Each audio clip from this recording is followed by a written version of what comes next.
The government wants to ban your encryption software and try to close Pandora's box. I wish them good luck. What's in the news with stories on bad boys, sex work, gun bans, New Hampshire, banning tobacco, and ignoring bans. And an Ask Me Anything segment where I answer your questions on PorcFest. Where would I live if not New Hampshire? Top 5 Libertarian presidential candidates, Libertarian podcast market, what do I eat on Thanksgiving, and how to get away from the 9 to 5. This episode is brought to you by Health Excellence Plus, a health share that has saved my family thousands of dollars and can save you money too. Also brought to you by PorcFest, the third annual decentralized libertarian camping event that happens right before PorcFest, with no tickets and no one in charge. Also brought to you by my dozens of supporters. Welcome to The Lava Flow, channeling the flow of information to the libertarian, anarcho-capitalist, voluntarist, and agorist community. Find us at thelavaflow.com. Here's your host, Roger Paxton.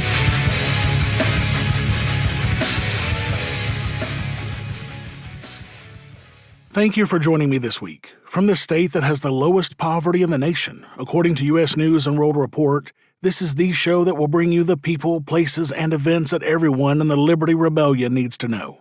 You can catch me on Twitter at TheLavaFlowPod. This is episode 135, Government Hates Your Secrets, and it's Tuesday, July 2nd, 2019, when there have already been more than 425 people killed by police this year, and the United States debt clock shows us at more than $22,423,100,000,000 in debt. What's rustling my jimmies this week? You're about to find out. Let's do it to it. First, let me apologize to all of my loyal listeners for missing the last 3 weeks of this show in a row. I had a ton of crazy shit come up the week before PorcFest, and I had to get it taken care of, so there was no episode that week. Then, of course, PorcFest happened.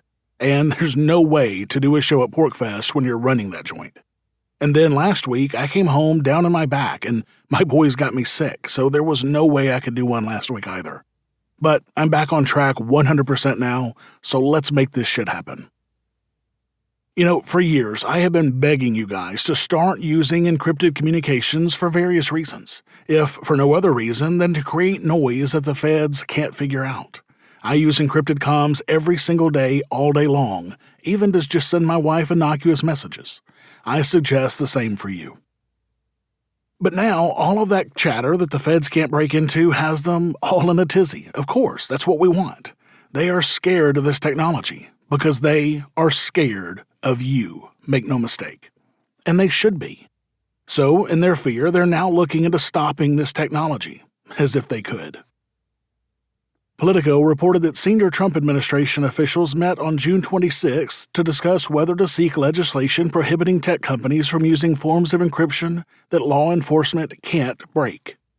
They said this was a provocative step that would reopen a long-running feud between federal authorities and Silicon Valley.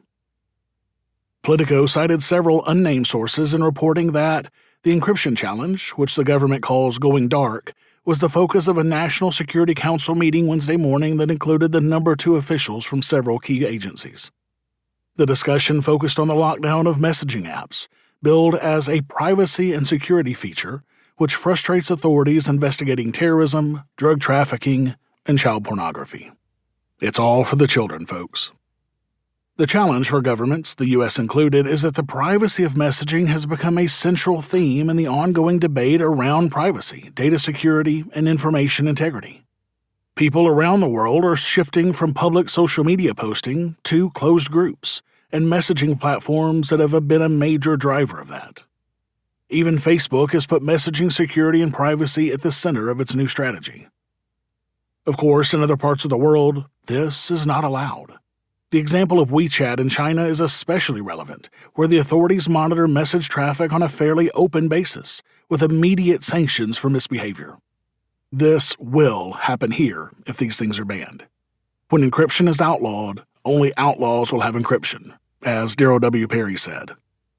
As the 30th anniversary of Tiananmen Square approached, it was reported that WeChat users found keywords or pictures related to the event have been almost instantaneously deleted, with their posters sometimes summarily blocked. On the days of the anniversary itself, users were not even able to change their avatars.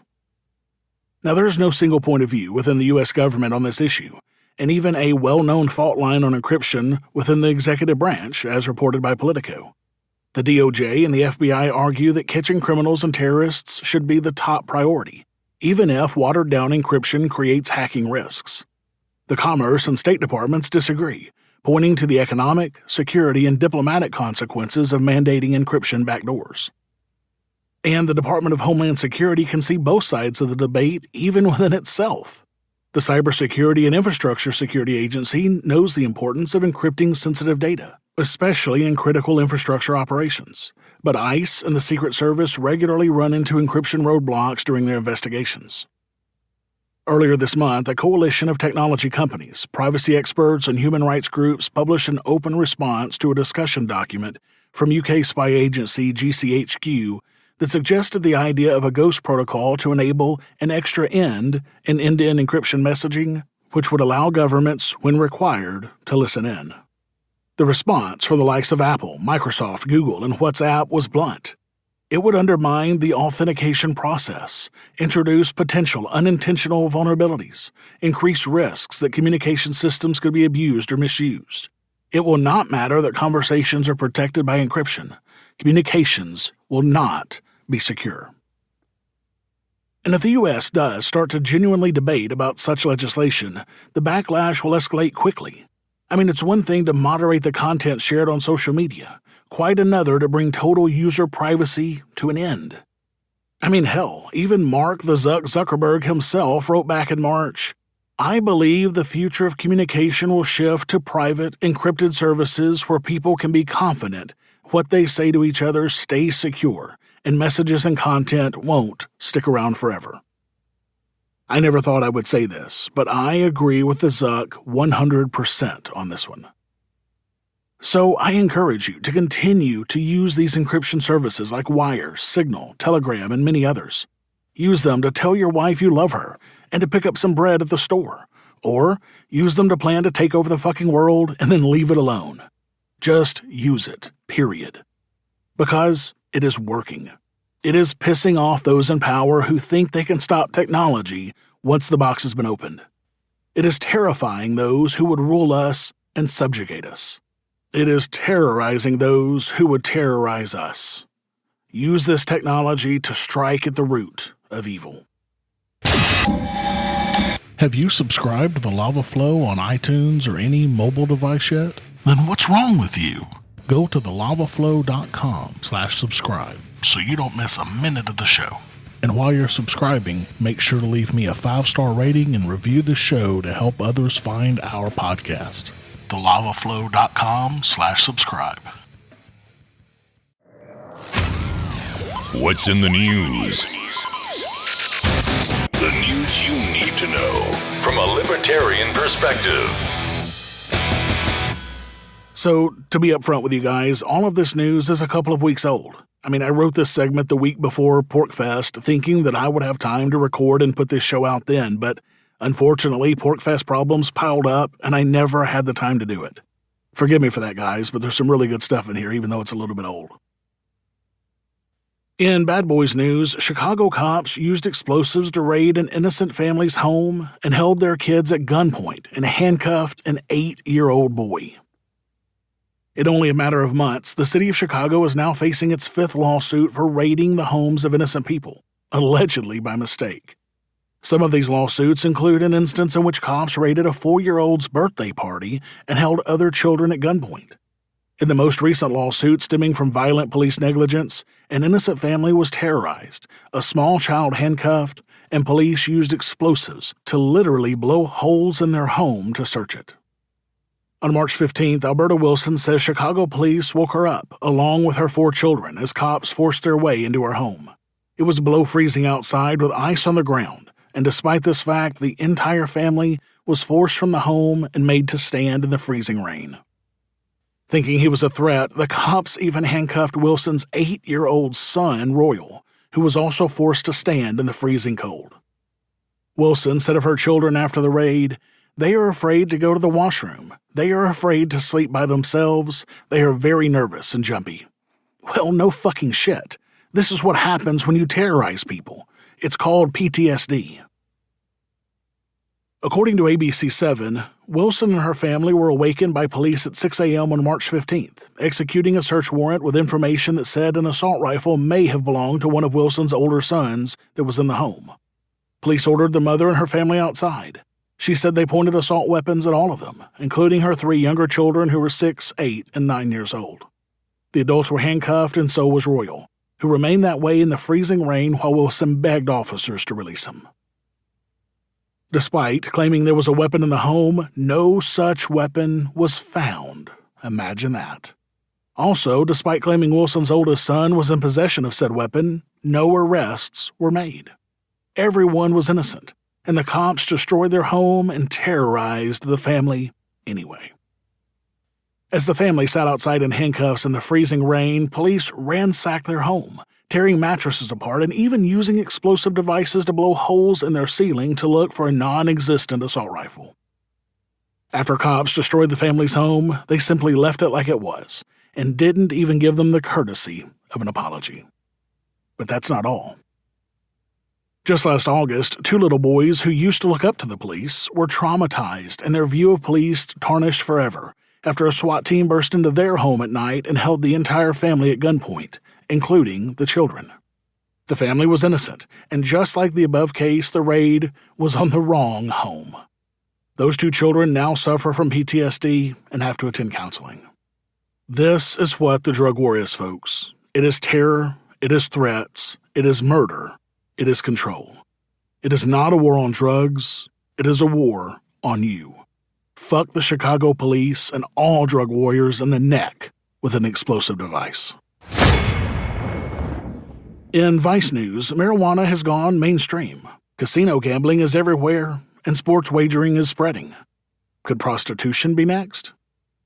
Lawmakers across the country are beginning to reconsider how to handle prostitution, as calls for decriminalization are slowly gaining momentum. Decriminalization bills have been introduced in Maine and Massachusetts. A similar bill is expected to be introduced to the City Council in Washington, D.C. in June. And lawmakers in Rhode Island held hearings in April on a proposal to study the impact of decriminalizing prostitution. And New York may be next. Some Democratic lawmakers are about to propose a comprehensive decriminalization bill that would eliminate penalties for both women and men engaged in prostitution, as well as the Johns whom they service. Senator Jessica Ramos, one of the plan's backers, said, "This is about the oldest profession, and understanding that we haven't been able to deter or end it in a millennia. So I think it's time to confront reality." Still, the issue has crept into the Democratic Party's nascent political campaign. In late February, Kamala Harris became the first candidate to endorse some manner of decriminalization, an idea also floated by another candidate, the former governor of Colorado, John Hickenlooper. Kamala Harris said, "When you're talking about consenting adults, I think that yes, we should really consider that we can't criminalize consensual behavior as long as no one is being harmed." Now damn, that's one of the most libertarian things said by any presidential candidate, even among libertarian candidates. I mean, Harris is no libertarian, but that shows that our message is getting out there. New Hampshire has had a bill go before the New Hampshire House several times to decriminalize prostitution, although it's never passed. It's good to see other states getting on board as well. As this gains momentum, more people will continue to get on board. Sex is the next cannabis. As most of you know, I was laid off from my 9-to-5 director of IT job last summer. Among the many terrifying things about losing your job is losing your health benefits. Our family went about 6 months without any kind of health insurance, and the anxiety and worry that came along with that was not insignificant. But after spending dozens of hours researching our options and quickly rejecting the $2,000 a month price tag that came with the options available with traditional insurance, we found Health Excellence Plus, a health share that was a fraction of the cost, and we're glad we did. Only a few weeks after joining as members of this health share program, my wife was diagnosed with a common skin cancer that requires an expensive procedure to remove the cancer and another surgery to repair the damage done from the cancer removal. When this is all said and done, Health Excellence Plus will have saved our family thousands of dollars. And I'll bet they can save you money too. Health Excellence Plus is a health share that meets the requirements of the Affordable Care Act, Obamacare. A health share is a community of like-minded, health-focused members who have joined together to share each other's medical costs above an amount they can comfortably afford. A health share is not traditional health insurance. It is designed to be a catastrophic coverage for major items, like my wife's surgery. The cost of an average family insurance policy for a primary 45 years old with a $5,000 deductible is $1,450 per month. A Health Excellence Plus $500 initial insurable amount with a healthcare strategy is only $783. Get started saving money today at thelavaflow.com/health. That's thelavaflow.com/health. In Trump gun ban news, after going for bump stocks, now Trump is going after silencers. President Donald Trump said he will seriously look at banning gun silencers after last week's mass shooting in Virginia. Trump said in an interview with Piers Morgan on ITV's Good Morning Britain, "Well, I'd like to think about it. I'm going to seriously look at it." While Trump said he didn't love the idea of a ban, he also was unhappy to see the frequency and severity of mass shootings in the U.S., as if silencers have anything to do with that. Trump's comments represent a potential crack in the Republican opposition to stronger gun control measures. They followed a shooting a few weeks ago at a municipal center in Virginia Beach, Virginia, in which a gunman killed 12 people. Police recovered a high-capacity magazine and a silencer mechanism from the scene. Virginia's Democratic Governor Ralph Northam said Tuesday that he will summon lawmakers back to the state capitol to consider a package of gun control legislation. Republicans control the state's legislature. Northam's proposals include a ban on silencers and high-capacity magazines. I wonder if the gun shop where I get my work done will pull the MAGA hats off their wall, or the guy who was there last week when I took my 870 in was wearing his camo MAGA hat with an American flag on it will burn his shit. Doubtful. And this shop is one that specializes in silencers. Go figure. In New Hampshire, it's like this too news, the state is resisting the DEA's demands for warrantless access to patients' prescription records. New Hampshire, like almost every other state, has a prescription drug monitoring program, PDMP, that keeps track of controlled substances deemed to have abuse potential. Recognizing the sensitive nature of that information, the state requires that law enforcement agencies obtain a probable cause warrant before looking at it. The Drug Enforcement Administration does not like that rule, preferring to obtain whatever records it wants with an administrative subpoena. The clash between state law and the DEA's demands is at the center of a case in which the agency argues that patients do not have a reasonable expectation of privacy in PDMP records, an argument that the American Civil Liberties Union debunks in a brief it filed last week. Michelle Rico Jonas, a New Hampshire Board of Pharmacy program manager who is the custodian of the state's PDMP database, is challenging a subpoena for 2 years of a patient's records that the DEA served last June. In January, a federal judge sided with the DEA, and New Hampshire is now asking the U.S. Court of Appeals for the First Circuit to reverse that decision. Imagine that shit. A federal court, who is supposed to be there to protect the Constitution, sided with warrantless searches of private data. Unfit to fucking exist. The ACLU brief notes that patients do not, in any meaningful sense, consent to the collection of their prescription records. If they seek medical treatment and it involves the prescription of a drug covered by New Hampshire's PDMP law, that information is automatically added to the database, where it stays for 3 years.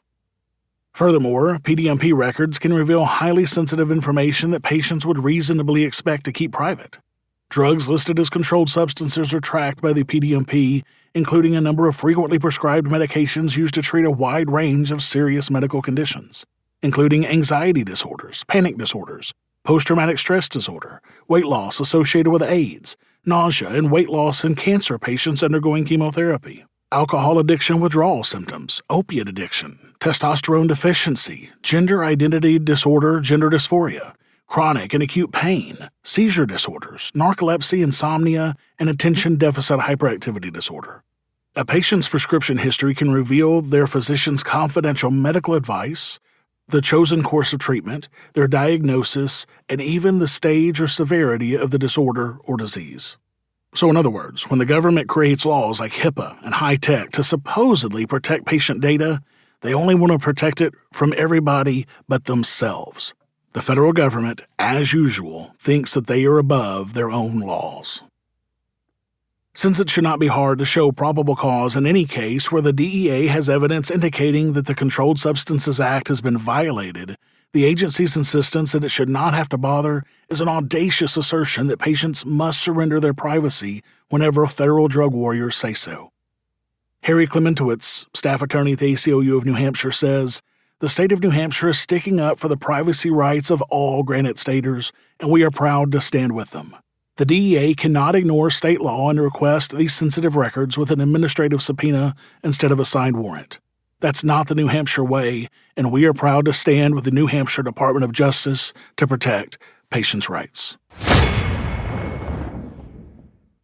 I had the awesome pleasure of joining liberty-minded voluntarists, anarchists, and libertarians for the 3rd annual PorcFest in June in the beautiful White Mountains of New Hampshire, and I had a blast.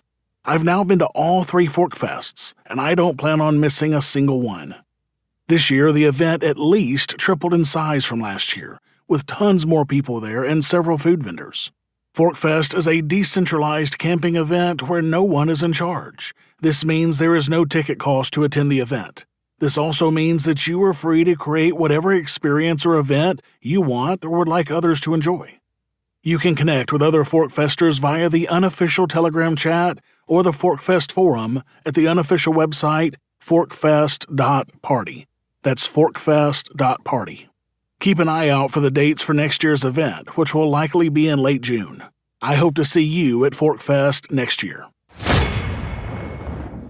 In Ban All the Things news, the Beverly Hills City Council on Tuesday unanimously voted to make it the first U.S. city to ban the sale of cigarettes, cigars, e-cigarettes, and other tobacco products. The ban applies to gas stations, pharmacies, convenience and grocery stores, but includes exemptions for motels and 3 local cigarette lounges. Imagine that. It is set to take effect beginning in 2021. And guess who owns one of the 3 local cigar lounges? Arnold fucking Schwarzenegger, who supported this ban as long as they let him do what he wants. He said, "I agree with your battle to protect people from the dangers of tobacco smoke. I trust that the city will recognize the fundamental difference between elite lounges, like the Grand Havana Room, and convenience stores and gas stations." Now guys, this is exactly what I mean by one set of rules for you and I, the ruled, and one set of rules for our fucking rulers like former governors. Local business owners opposed the measure, arguing that it would harm sales and could force employee layoffs. Meanwhile, public health advocates argued that the benefits to public health outweigh the negative impact a ban could have on retail sales. Councilmember Lily Boss said the ban aligns with Beverly Hills' image as a healthy city, according to CNBC. Dr. Richard Sherman, the UCLA chairman of cardiac surgery, told the city that he's well aware of the effects of tobacco on the human body, but he pleaded to exempt his club from the proposed law. He said, "I know very well the adverse effects on health. That's why I'm supportive of the general ban. However, I think adults in private clubs who make personal choices should be allowed to do so." Oh, the fucking hypocrisy. Thomas Bryant, executive director of the National Association of Tobacco Outlets, said the ban unfairly penalizes local gas stations and convenience stores. Tobacco products make up more than a third of convenience stores' in-store sales, Bryant said. When you remove those in-store sales, the profitability is no longer there. We believe this will cause convenience stores in Beverly Hills to lay off employees and likely close their doors. He said the ordinance will force consumers to buy their tobacco products in neighboring towns and cities, where they will also be purchasing their gasoline, beverages, and snacks. He said it's going to further reduce sales at convenience stores, and that's why you will likely see them close. I mean, have you ever seen a more blatant case of separate rules for our rulers? I mean, what the actual fuck, Terminator? How can he, in good conscience, support this ban, yet call for special treatment for him if tobacco is truly so fucking bad? The same goes for this Dr. Shemin. Fucking hypocrites, every one of them. Fuck these guys in the neck with a very long and thick cigar. In ignoring bans news, citizens in New Zealand have ignored their new gun ban, with only 530 of them bowing down to government, out of 300,000 guns. In March, the New Zealand Prime Minister announced the first tranche in a number of moves to restrict the rights of New Zealand citizens to protect themselves with firearms. This move was in direct response to the horrific murders that unfolded on March 15th. Coincidentally, this is the exact move the terrorist who carried out the attacks had hoped for and predicted. The good news is, however, that most citizens are refusing to turn in their guns. Good for them. The terrorist who murdered 50 people earlier this year was engaged in classic propaganda of the deed in which he predicted, accurately, that his murder would spark the restriction of gun rights. Lawmakers took his bait and ran with it. The Prime Minister said, as she carried out the will of this terrorist, "On 15 March, our history changed forever. Now, our laws will too. We are announcing action today on behalf of all New Zealanders to strengthen our gun laws and make our country a safer place. What we're banning today are the things used in this attack. It's about all of us, it's in the national interest, and it's about safety." My God, I'm surprised she didn't invoke, "It's for the children." According to a new report from the New Zealand Herald, however, the citizens feel safer by holding on to their guns. It is estimated that roughly 250,000 people own the recently banned semi-automatic weapons in New Zealand. Estimates show that these 250,000 gun owners, who were turned into criminals overnight by their government, own around 300,000 firearms. But since the government attempted to disarm these 250,000 people, only 530 guns have been turned in. You know, I just love seeing stories like this, where citizens basically tell the government to fuck off en masse. Exercise your free market muscles by going to thelavaflow.com/support and giving a per episode donation of as little as $1 an episode, or use Bitcoin. Get exclusive content, rewards, and help the Lava Flow become fiscally neutral while providing you more content. thelavaflow.com/support. Ask me anything. Roger will answer your questions about, well, anything. Do you have a question for Roger? Email AMA@thelavaflow.com or add your question to the latest AMA thread in the Pax Libertas Productions Facebook group. It's that time again. I'm going to answer your burning questions. Remember, you can ask me your questions by adding it to the thread that I post in the Pax Libertas Productions Podcast Fans Facebook group, or by emailing me at ama@thelavaflow.com. Or if you're awesome as fuck and you support this show, you can ask me your question in the Lava Flow Super Supporters Facebook group or in Patreon. So let's jump into the questions. So I told you guys that I was out of questions in my queue, and boy did you guys step up and deliver some fucking questions. I got 28 questions that week from you guys, especially supporter Drake, who asked not one, not two, but 13 fucking questions. Now, of course, there's no way that I'll be answering all of those in a week or two, so those will be sprinkled out throughout the next few weeks. But this week we start with 2 questions from supporter and host of Lions of Liberty, Mark fucking Clare. He asks, what is your favorite part of PorcFest? You know, my favorite part of PorcFest is always hanging out with so many awesome libertarians, anarchists, and voluntarists. I mean, it's essentially a week of anarchy in one of the most beautiful places on the planet, the White Mountains of New Hampshire. And yes, at PorcFest, there are hundreds of events with speakers, kids events, activities, and adult fun, so there's always something there for everyone. But, I mean, I would rather just kick back with a good drink and bullshit with my friends and family.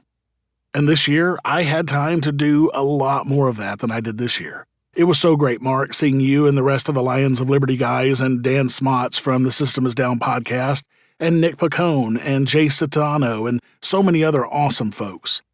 And I had at least 5 or 6 of my supporters, my podcast supporters at PorcFest this year. That was fucking awesome. It was amazing to hang out with you guys. And gosh, I don't know, a couple of dozen listeners or more. It was just fantastic. Mark's second question was, if you were expelled from the Free State, where would you live? Well, I mean, shit, right now I don't know. I mean, I'm hoping that Seasteads will eventually pick up, and I got to talk a lot to Joe Quirk of the Seasteading Institute at PorcFest. That guy is incredible. Definitely make sure to check out the Seasteading Institute and check out his book called Seasteading. He literally wrote the book on seasteading. But I'm also hoping to see maybe Roger Vere's Free Society. I'm hoping to see lots of different alternatives, but right now it's too tough to say. Maybe somewhere like Austin, where there's a good number of libertarians, but Fuck, man, it's just too damn hot down there. Supporter and friend Daryl W. Perry asks, rank your top 5 Libertarian presidential candidates for 2020. Now, I'm going to be honest. I don't have any clue who all is running. Now, of course, I've heard, bits and pieces here and there, but I just don't pay attention to that nonsense anymore. I mean, I'm working to achieve real freedom in my life, and no matter who is running for LP president, there's nothing that they can or will do to increase liberty in my life. So I just don't give a fuck. My answer right now is nobody 2020. But I will say this. I got to spend a lot of time with my good friend Nick Sarwark, a Libertarian Party national chairman. Now look, I disagree with Nick on a ton of stuff. Hell, probably most everything. But I respect Nick, and he's a good friend of mine. I mean, look, I know he plays a minarchist, a statist on TV, but the guy's an old-school anarchist, and I respect a lot of what he says, even when I disagree with it. And somewhere on the interwebs, there may be a picture of me and Nick Sarwark both in eyeliner and purple lipstick from the 80s party. Just saying. But during Vermin Supreme's extravaganza at PorcFest, Nick Sarwark asked me that if Vermin Supreme were to receive the LP presidential nomination for 2020, would I come back to the party? Now look, I love Vermin Supreme's sarcasm. I love his satire. He shows politics for what it truly is, and I love that.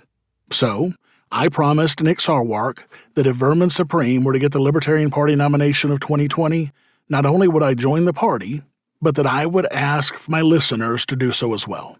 And not for the party's sake, but to get Vermin Supreme on that center stage to show politics and politicians for what they really are, a bunch of bullshit.